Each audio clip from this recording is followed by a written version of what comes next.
नमस्कार बच्चों, एक बार आपका पुनः मेरे चैनल में स्वागत है। पिछले पाठ में मैंने आपको वर्ण और वर्णमाला के बारे में पढ़ाया था। इस पाठ में हम शब्द के बारे में पढ़ेंगे। वर्ण की परिभाषा तो आपको याद ही होगी।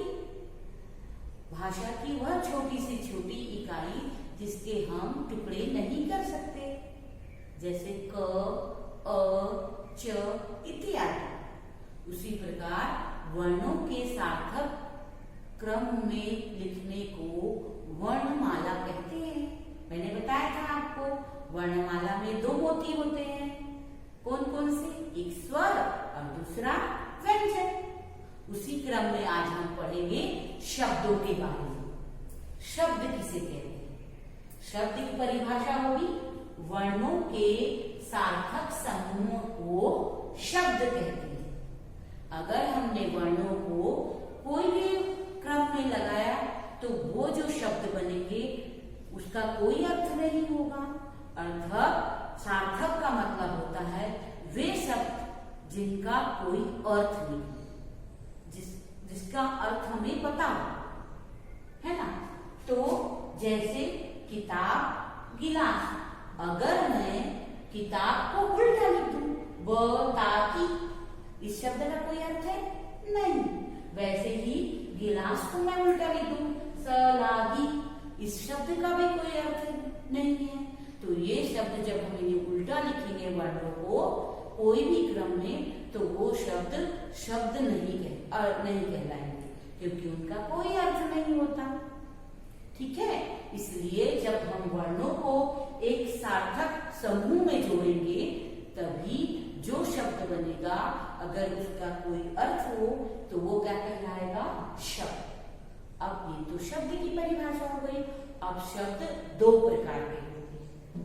पहला सार्थक शब्द और दूसरा निरर्थक शब्द।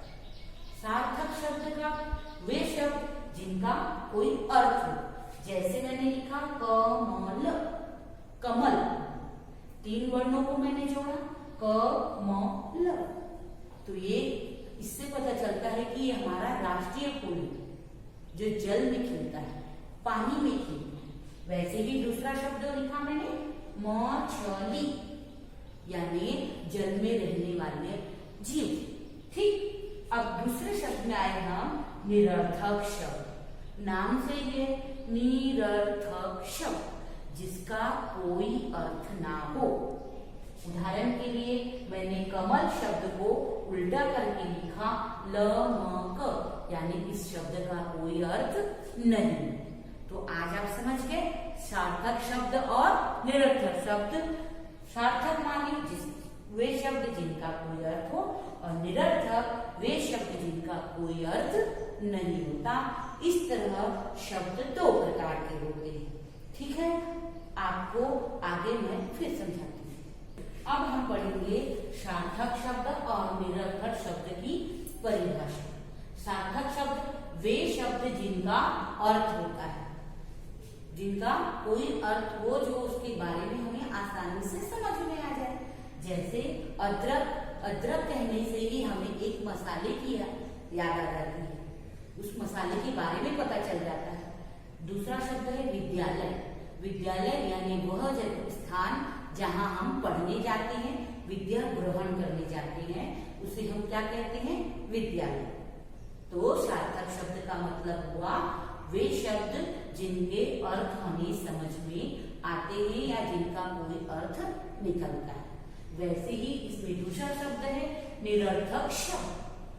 वे शब्द जिनका कोई अर्थ नहीं होता है, यानी ऐसे शब्द जिनके अर्थ हमें ज्ञात ही नहीं है, उनका हमें ज्ञान ही नहीं है, जिनका कोई मतलब नहीं होता, अर्थ नहीं होता, वो शब्द कहलाते हैं निरर्थक शब्द।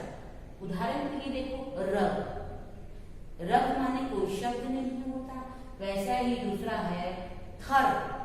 थर माने कोई शब्द नहीं होता।